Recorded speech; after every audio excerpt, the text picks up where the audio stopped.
10. Mon travail devient intolérable. En cette période où l'incertitude et le stress deviennent les compagnons de route de nombre de personnes dans leur vie professionnelle, qu'ils aboutissent souvent au burn-out, il n'est pas rare d'entendre cette exclamation parmi les acteurs impliqués dans cette tourmente. Mais il existe également une autre approche de ce sentiment qui débute de façon identique, la répugnance au travail. Examinons une situation pour essayer de comprendre le mécanisme psychologique qui est à l'origine de cette aversion professionnelle.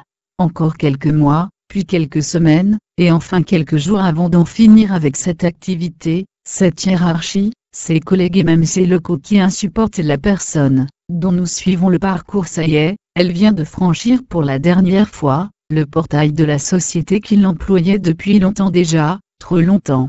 Une fois à l'extérieur des bâtiments, pas un retournement, même pour renforcer cette certitude, terminée. Plus jamais elle ne retrouvera ces lieux. Le chemin du retour est entièrement consacré à savourer cette victoire.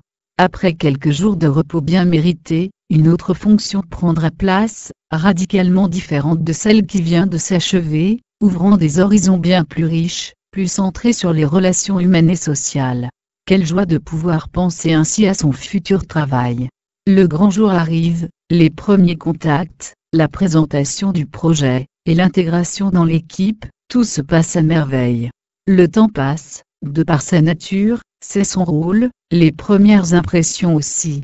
La routine s'installe, mais pas seulement, une forme de lassitude aussi, mais surtout des pointes d'agacement, lorsque l'on se heurte à la mauvaise volonté des uns et des autres. Pourtant, on fait son possible, on s'investit même à fond dans la tâche qui nous est confiée.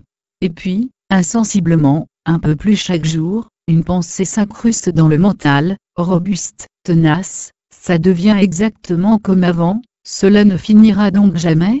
Arrêtons là ce descriptif, car le message qu'il est censé communiquer est clair, et surtout parce qu'il s'éloigne, à partir de ce moment, de la situation initiale présentée en introduction. La cause semble pourtant bien identique, la difficulté à s'adapter au monde du travail. Alors qu'est-ce qui les différencie? On pourrait résumer cela en une citation, ton problème, cultive-le, c'est toi. De mémoire, il semblait qu'elle fût de Marc Aurèle, empereur et philosophe romain 121-180, mais une recherche sur Internet ne permit pas de le confirmer, et renvoya sur un aphorisme de Jean Cocteau, ce qu'on te reproche, cultive-le, c'est toi. Point. Cette recherche infructueuse de paternité étant mentionnée, que peut nous apprendre cette citation? Naturellement, il ne s'agit pas de cultiver le problème pour le voir croître et embellir.